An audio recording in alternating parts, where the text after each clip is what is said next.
bab fil ladzi yakdhibu fi hilmi. Itu bab yang datang pada membicarakan orang yang buat bohong dalam mimpinya. Ni, tajuk malam ni pembohong. Dia tak mimpi, dia kata dia mimpi. Dia mimpi lain, dia pergi habaq lain. Dia nak cerita kata ada manusia yang dia ni suka bohong. Sampai tak ada pasal pun dia bohong. Apa pun dia mimpi, kalau dia tak cerita ke orang, bukan ada satu rugi dekat dia, tapi tak, dia saja nak pergi pembohong orang.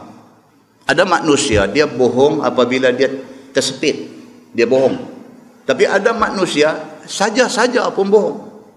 Ini dia nak beritahu. Bab yang datang pada menyatakan hadis yang membicarakan orang yang buat bohong dalam mimpinya. Ketahuilah saudaraku, buat bohong itu haram pada tempat-tempatnya di dalam jaga. Kita dalam keadaan jaga, dalam keadaan sedang, kita pergi bohong, itu haram, itu berdosa. Adapun dalam soal mimpi akan Nabi SAW, tiada siapa boleh bohong sekali-kali. Apatah lagi kalau bohong kata mimpi jumpa Nabi, sedangkan tidak pernah mimpi jumpa Nabi.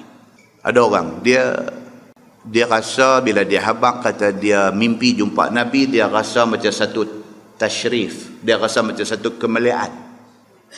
Orang ada ni akan lebih sanjung dia lagi. Pasal apa? Pasal dia pernah mimpi jumpa Nabi. Dia nak ambil yang tu. Macam pernah berlaku pada satu zaman dulu, orang-orang yang mengaji agama, saja-saja dia pergi putihkan rambut dia. Dia umur muda lagi, uban tak mai lagi, dia saja pergi putihkan rambut dia. Pasal apa? Pasal dia rasa apabila dia jadi satu orang alim, apabila dia jadi satu orang yang berilmu dalam masyarakat, kalau sekiranya uban tak mai, respect orang korang, maka dia pergi putihkan rambut dia supaya orang nampak dia ni senior, orang nampak dia ni tua, orang lebih hormat pada dia. Perbuatan itu salah. Seperti mana orang rambut putih pergi hitamkan rambut salah, macam itulah orang yang rambut hitam saja pergi putihkan rambut dengan tujuan yang macam tadi salah.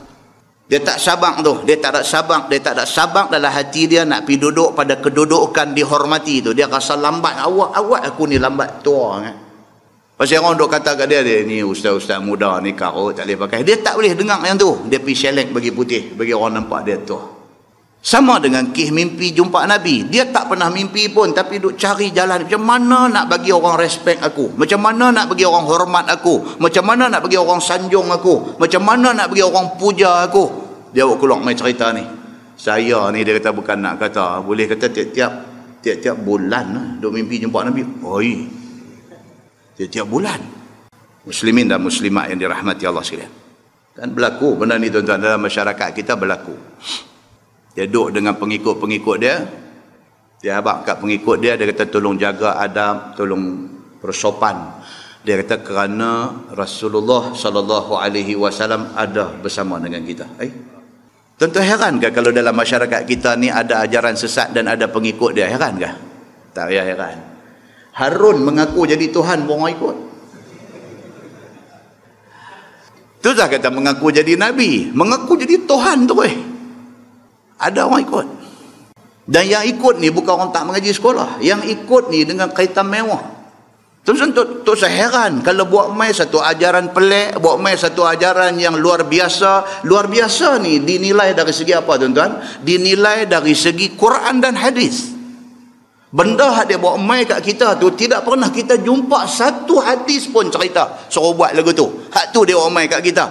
Ikut meneru. Muslimin dan muslimat yang dirahmati Allah sekalian. Maka dia kata di sini, bohong itu tidak boleh sekali-kali. Maka siapa buat bohong, nescaya telah buat dosa besar ia. Bohong kata dia mimpi jumpa Nabi, sedangkan dia tidak pernah mimpi jumpa Nabi. Berdosa ni bukan dosa biasa, ini dosa besar. Maka tidaklah boleh seseorang yang tidak bermimpi melihat Nabi, dia kata dia mimpi melihat Nabi, dan dibuat-buat bohong pada mengkhabarkan rupa Nabi dan direka-rekanya. Apatah lagi bila tak mimpi, pergi cerita ke orang kata mimpi, orang nanti tanya dia, hang jumpa Nabi macam mana? Nabi nampak duk berdiri depan ke? Nampak tangan saja ke? Nampak kelibat bayang saja ke? Nampak kasut dia saja ke? Macam mana? Bila tanya macam mana, pembohong atas pada pembohong. Sebab tak mimpi, abang kata mimpi dah bohong. Bila orang tanya mimpi macam mana, nak kena bohong lagi. Bila orang kata, nampak tak muka, nak kena bohong lagi. Nampak, dia kata, muka Nabi macam mana? Dia kata, aku nak abang tak tahulah, tapi janggut putih. Katanya telah dilihatnya di dalam mimpinya itu akan semua perkara itu. Bermula dalil menunjukkan atas besar dosa sebagaimana hadis yang dikeluarkan oleh Imam At-Tirmizi. Kata dia an Ali anin Nabi sallallahu alaihi wasallam qala man kadzaba fi hulmih kullifa yaumal qiyamati aqda sya'irah. Diriwayatkan saudara sepupu bagi Nabi sallallahu alaihi wasallam lagi menantu Nabi, namanya Ali karramallahu wajhah. Hadis ini riwayat daripada Sayyidina Ali bin Abi Talib karramallahu wajhah. Daripada Nabi sallallahu alaihi wasallam, sabda Nabi, barang siapa berbuat bohong pada mimpinya seperti dikatanya, aku lihat di dalam mimpiku akan Nabi sallallahu alaihi wasallam bagian-bagian rupanya. Dia pergi bohong macam tu. Semalam aku mimpi jumpa Nabi dan kebetulan semalam malam Jumaat pergi jatuh pula malam nisfu Syaban, dia karang. Dia nak bagi orang percaya ni, dia kena lagu tu. Dia kena bohong, dia lepas tu dia bohong lagi, lepas tu dia kena bohong lagi, nak bagi orang percaya ni. Dia kata kalau nak kata tak betul pun, malam Jumaat semalam ni pergi jatuh malam nisfu Syaban pula, dia rupi gitu. Dia kawan yang dengar ni pun betul tak malam nisfu Syaban, takkanlah. Maka kata dia bermimpi begitu. Dan rupa Nabi itu bagian-bagian keadaannya. Sedangkan itu adalah bohong semata-mata. Nescaya diberati akan dia pada hari kiamat untuk menyimpul sebiji syair ataupun gandum. Di hari akhirat esok, dia nak kena masuk neraka. Kalau sekiranya hang tak mau masuk neraka, ni hang tolong simpui biji gandum ni. Gandum tuan-tuan besar beras kita tu. Macam mana nak simpui? Boleh kan nak simpui gandum sebiji? Nak simpui. Macam mana kita ambil tali rupiah simpui tu, ambil gandum, ambil beras sebiji, simpui. Maknanya boleh buat, tak boleh buat benda tu? Maknanya tak boleh buat. Maknanya kalau hang tak boleh buat benda tu, hang masuk neraka. Itu maksud dia. Maksudnya Allah nak bagi tahu, kata siapa bohong kata mimpi tengok Nabi di dalam tidur dia, di hari akhirat esok dia nak kena masuk neraka. Kalau dia tak mau masuk, dia kena buat benda ni. Dia kena simpui biji gandum sebiji. Sesuatu yang mustahil dia buat. Bila dia tak boleh buat, dia masuk neraka. Maksudnya apa? Tentu dia kena masuk neraka. Kalau dia bohong, kata dia mimpi jumpa Nabi, sedangkan dia tidak mimpi. Muslimin dan muslimat yang dirahmati Allah sekalian, macam orang cerita. Dia berkata, Tok Bomo yang boleh duk buang hantu raya. Bomo, tapi dia boleh buang hantu raya. Dia buat lagu mana?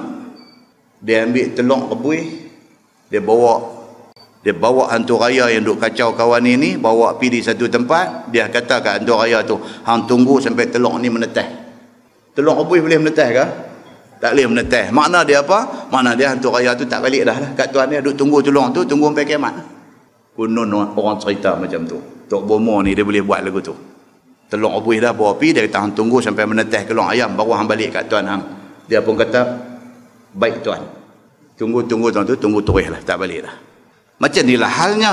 Kalau sekiranya hang tak masuk neraka, hang simpui biji gandum ni. Kalau tak boleh simpui, hang masuk neraka. Maksudnya apa? Tentu kena masuk lah ke dalam neraka. Kata Tirmizi, dan pada bab ini ada riwayat daripada Abdullah bin Abbas dan Abu Hurairah dan Abi Syuraih dan Abi Wa'ilah radhiyallahu anhum, dan ini hadis hasan.